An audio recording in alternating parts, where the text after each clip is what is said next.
While journalists, human rights organizations, and activists are fighting a battle to expose Israel's oppression of Palestinians, there's another group in the country that's also attacked and imprisoned, those of African descent.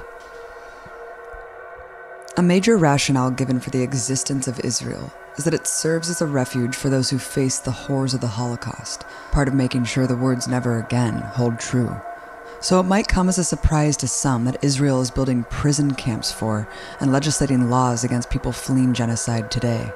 When European countries tightened restrictions on refugees, it became increasingly difficult for asylum seekers to escape war and persecution. As camps filled up throughout the African continent, many started crossing the Sinai Desert into Israel.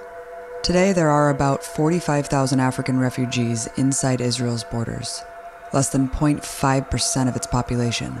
But despite their minuscule size relative to the population, they're treated as a national crisis in Israeli society. Likud member of parliament Miri Regev stated from the stage of an anti-refugee rally, "The Sudanese are a cancer in our body." Interior Minister Eli Yishai claimed that African refugees were raping many Israeli women, who do not complain because they don't want people to know they were also given AIDS. He also stated Israel belongs to the white man. An Israeli police station in Tel Aviv also officially honored May Golan, a leader of anti-African campaigns that encourage violent attacks. And this incitement does indeed work.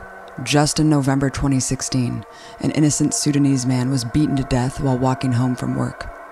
The racism runs so deep, babies are even attacked. One man tried to murder a 1-year-old baby girl from Eritrea by stabbing her in the head. 92% of them are from just 2 countries, Sudan and Eritrea. Those escaping Sudan are fleeing ethnic cleansing and genocide in a vicious civil war. Ironically, the Israeli government has directly fueled this bloody conflict with weapons and more. Many of the refugees I spoke with told me they barely made it out alive. Similarly, refugees from Eritrea face dire conditions, one of the poorest, starvation-ridden countries in the world. Many Eritreans face mandatory conscription to slave-like conditions, imprisonment and execution by their government. Most who crossed the Egyptian border settled down in Tel Aviv or nearby cities, began working the lowest paid jobs in restaurants and hotels, and started a new life for their families. While Israeli politicians and police try to create a picture of skyrocketing crime and chaos as a result of these neighbors, they amount to the same type of sensationalized manipulation we see from Trump and the alt-right media in America today.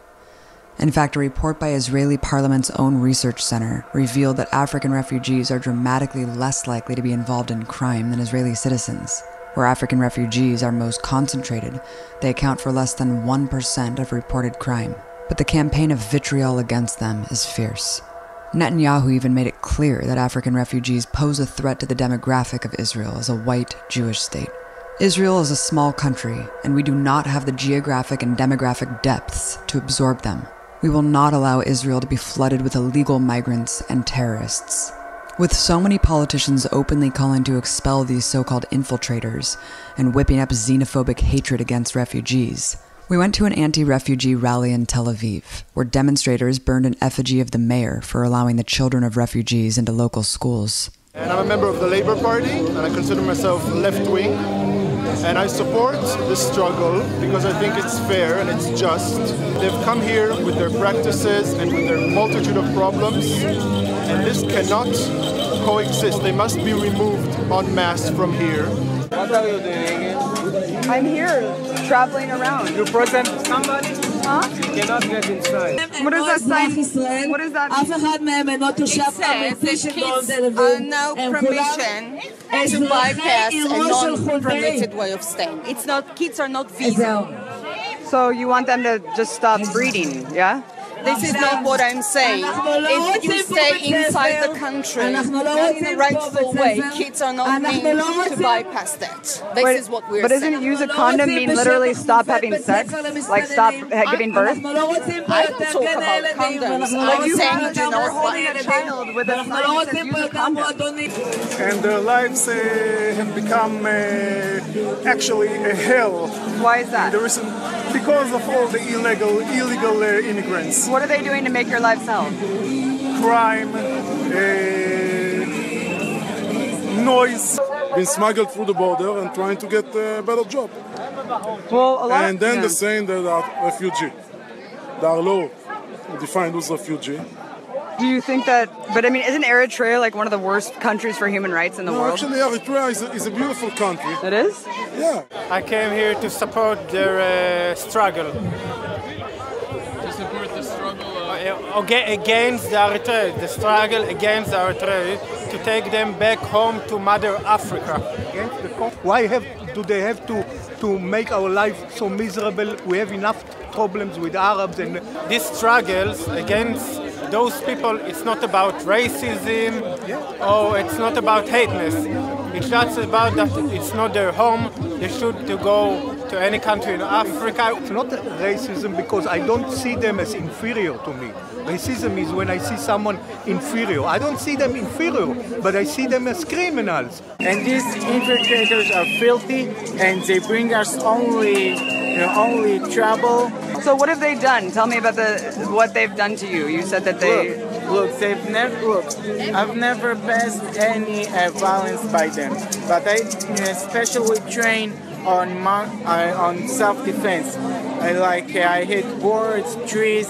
Some trainer hits me to Yeah. So because I know that someday I will pass violence by them. They have to go back to the country. They made enough money. Everyone who worked here can be a millionaire there in Eritrea. Go back to the country. Well, how do you do that, though? How do you do it? We take them with chains and put them on boats. The racist opinions at this rally are not fringe. According to a 2012 study by the Israeli Democracy Institute for Peace, a stunning 52% of Israelis concur that African migrants are a cancer. Furthermore, the study revealed that a shocking 33% of Israelis condone anti-migrant violence. This racism is also codified into Israeli law. The refugees they target are legitimate asylum seekers, having submitted proper paperwork proving they are fleeing execution based on political persecution. In the rest of the world, over 80% of Eritrean asylum seekers are granted asylum. In Israel, less than 1% have been approved. In the past 6 years, only 4 Eritreans and 0 Sudanese have had their asylum cases approved. Instead, Israel has rounded up and deported thousands of them, even sending them back with the knowledge they could be killed upon return. This heartless act is a clear violation of international law under the UN Refugee Convention. As public pressure mounted, in 2013, Israel completed a massive 140-mile fence along the entirety of its border with Egypt in the attempt to stop African migration. And it worked. Now the trip is so dangerous, very few attempt it. They use the Prevention of Infiltration law, which allows for the detention of migrants for up to 1 year without trial. While once permitted, African refugees are now forbidden to either work or live in Israel's major cities. Today, the Israeli government has an ultimatum to African refugees. Leave now, even offering a one-way plane ticket home or to another undisclosed African country and $3,500 cash, or go to prison.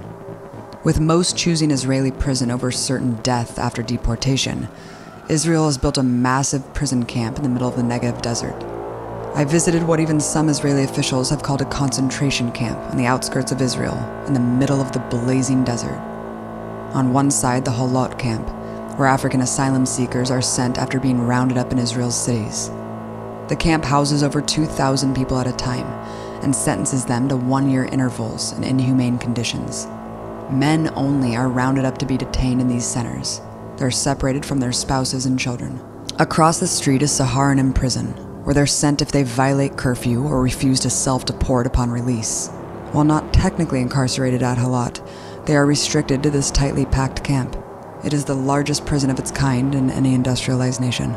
The Israeli government's stated intention is to arrest and send all African asylum seekers to this camp, deport them to the nightmare they escaped, and prevent any new refugees from entering. If the refugees protest, which they have many times, their makeshift encampments are bulldozed and they are attacked by militarized police forces. I visited this camp and spoke to Ali, a Sudanese refugee in prison there. In 2003, when the war broke down in Darfur, my village was completely burned. Janjaweed and militia group. A lot of us flee the persecution and genocide from Darfur.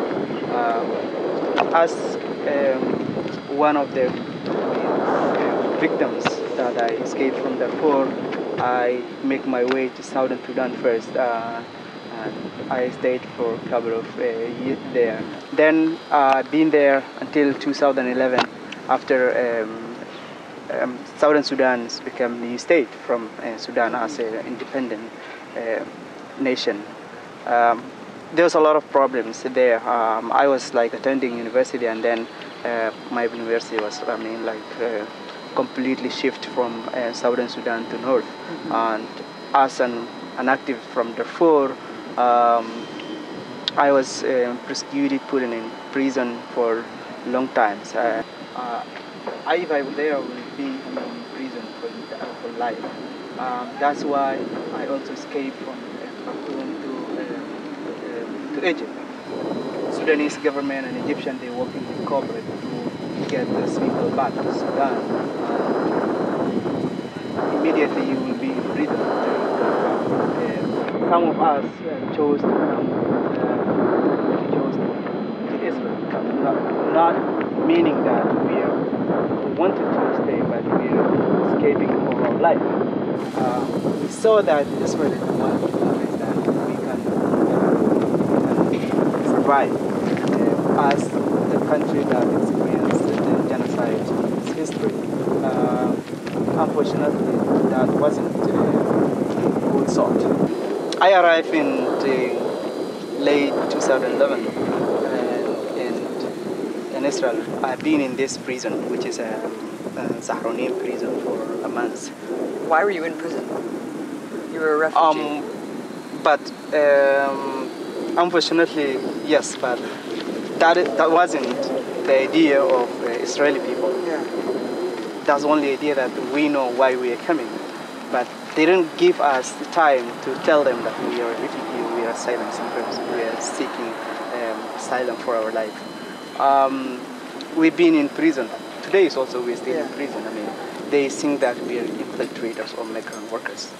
And that is how we are in prison. There is military responsibility. There is conflicts going on. Like today in the morning, like there is like training or like artillery bomb, and everybody is working like in the morning.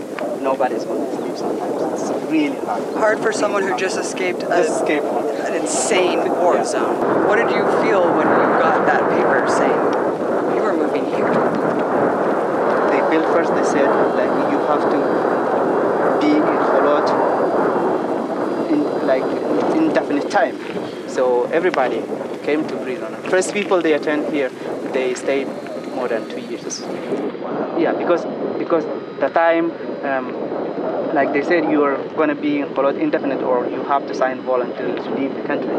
And then the people who cannot go anyway, they just accepted and they came to prison. You were saying that there was a market out here that was demolished. It is the food inside. It's really bad. I mean, that food is really hard. It's really bad. A lot of people they try to bring things from the table, which is 60 kilometers away from here, and to cook and to make their life as to survive. But still, they demolish. Like small marketing that people just only want to survive. Why would they demolish you guys just cooking market food? I mean, they said you have to make African asylum seekers' life hard so that they voluntarily leave the country. And the ministry of the minister, I mean Ali Shai, officially said, we have to make their life miserable, so that voluntarily leave the country. Anyway, like for me, I'm not gonna go anyway. Feed me whatever you want. I mean, like that is because I cannot go to genocide. Right. As long as you're not committing genocide, I will stay. Prison, I'm here. While many Israelis claim it's about illegal immigration, not their African descent, there are around 80,000 European immigrants living in Israel illegally who face no such repercussions. And it's not just black refugees who are oppressed in Israel, but black Jewish Israeli citizens. Israeli public relations often touts its inclusion of Ethiopian Jews as proof the country isn't racist at all, but rather diverse and multinational. However, their actual status in society tells a different story. Despite existing as an official state since 1948, Israel didn't start welcoming Ethiopian Jews to settle on its borders until 1973, with a decree from a Sephardic rabbi who said they were now truly Jewish. This created the incentive for tens of thousands of Ethiopian Jews to flee to Israel to escape persecution and war in their home country. Throughout the 80s and 90s, Israel carried out rescue operations that flew thousands of Jews out of Ethiopia. But the decree that they were truly Jewish wasn't enough for Israeli society. Ethiopian Jewish children were sent to Orthodox boarding schools because Israeli rabbinic authorities decided they were not Jewish enough and thought their parents too primitive to know what a so-called proper Jewish upbringing should be. Today there are around 140,000 Ethiopian Jewish citizens living in Israel, less than 2% of the population. Similar to Palestinian citizens of Israel, this minority group is marginalized and segregated. Ethiopian immigrants suffer exponentially higher poverty and unemployment rates than that of native Israelis. Over 50% of all Ethiopian families live below the poverty line. A 2012 report by the Israeli Ministry of Immigrant Absorption found that 41% of Ethiopian adults who had migrated to Israel in the last decade were unemployed. On average, they earn 1/3 less than Israeli citizens. The Israeli government doesn't only have laws institutionalizing this discrimination against African Jews and refugees. It also participates in eugenics programs against them. Despite denying it for years, in 2013, the Israeli government admitted it had been administering Depo-Provera birth control injections to Ethiopian women without their consent, in an utter violation of personal sovereignty. A journalist who interviewed 35 Ethiopian immigrants found they were threatened into taking the shots while being held in transit camps. One Ethiopian woman named Emma Wyash said, "We said we won't have the shot. They told us if you don't, you won't go to Israel. You won't get aid or medical care. We were afraid. We didn't have a choice.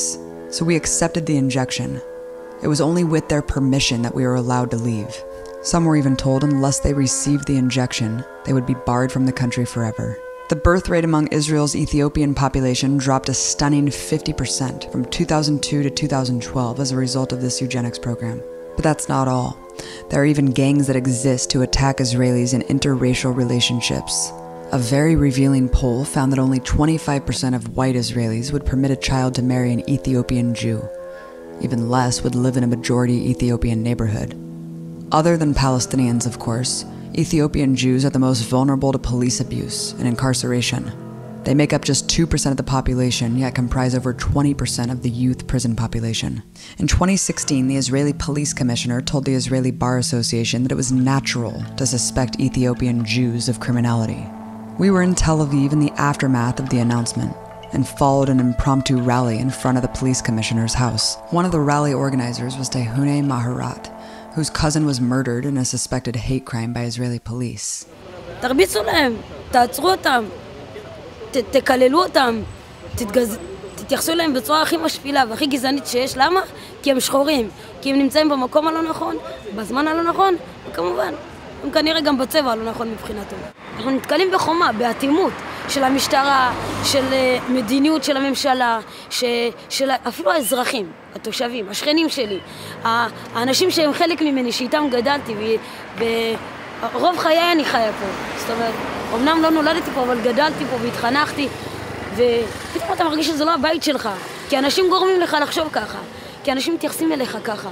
אם זה במשרד הבריאות, שלקחו מהאימהות שלנו, הזריקו להם ג'נוסייד, זריקה לצמצום ילודה, שבאה ואומרת בצורה מאוד ברורה, ככה ברורה למשרד הבריאות, שאת העדה האתיופית צריך לצמצם כמה שפחות, שלא, אני לא יודעת מאיזה מניעים, אבל זה בטוח לא ממניע טהור, זה בטוח לא ממניע שאכפת להם מאיתנו, זה בא ממניע שלהם.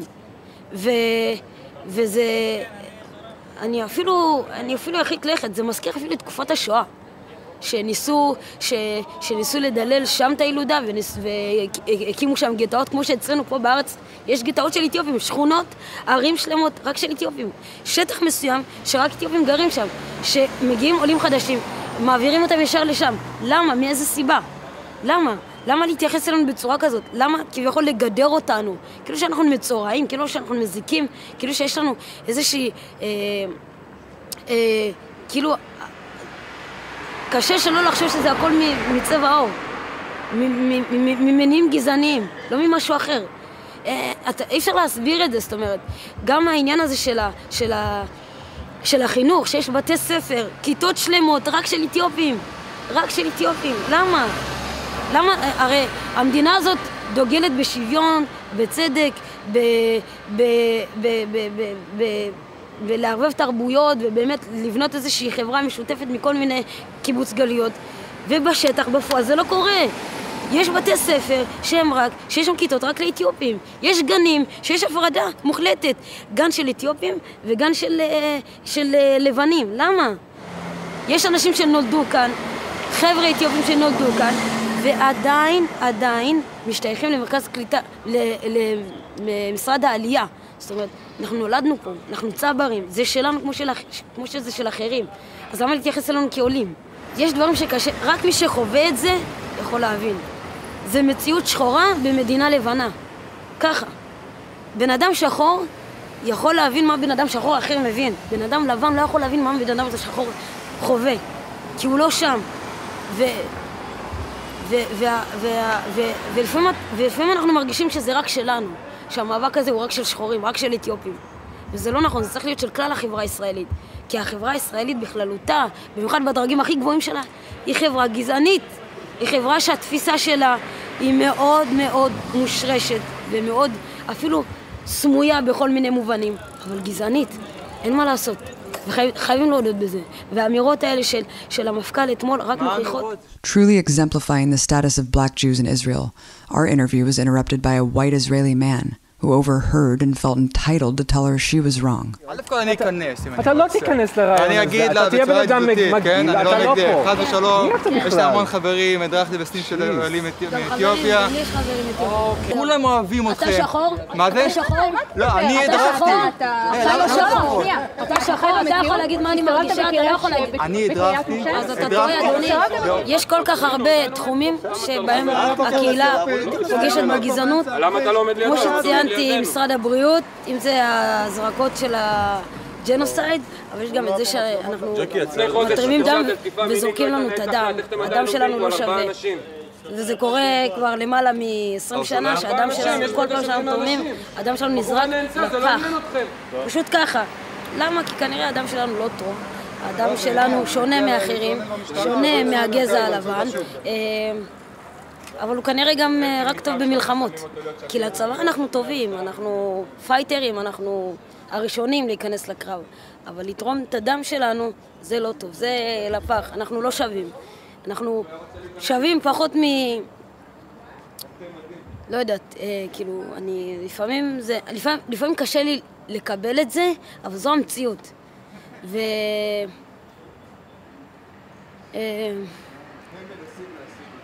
אבל זה שלי, אני לא יכולה לברוח. זאת אומרת, זה מי שאני, ואני גאה במי שאני.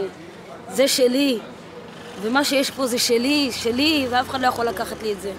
ובשביל זה אני נלחמת, אז אנחנו נלחם. From warehousing asylum seekers to discriminating against its own citizens, the treatment of black people in Israel reveals something very important about the Zionist project, that it's not just about creating a Jewish-only state, but one that is also based on white supremacy, and more recognizing that the struggle for black lives and Palestinian lives are linked together.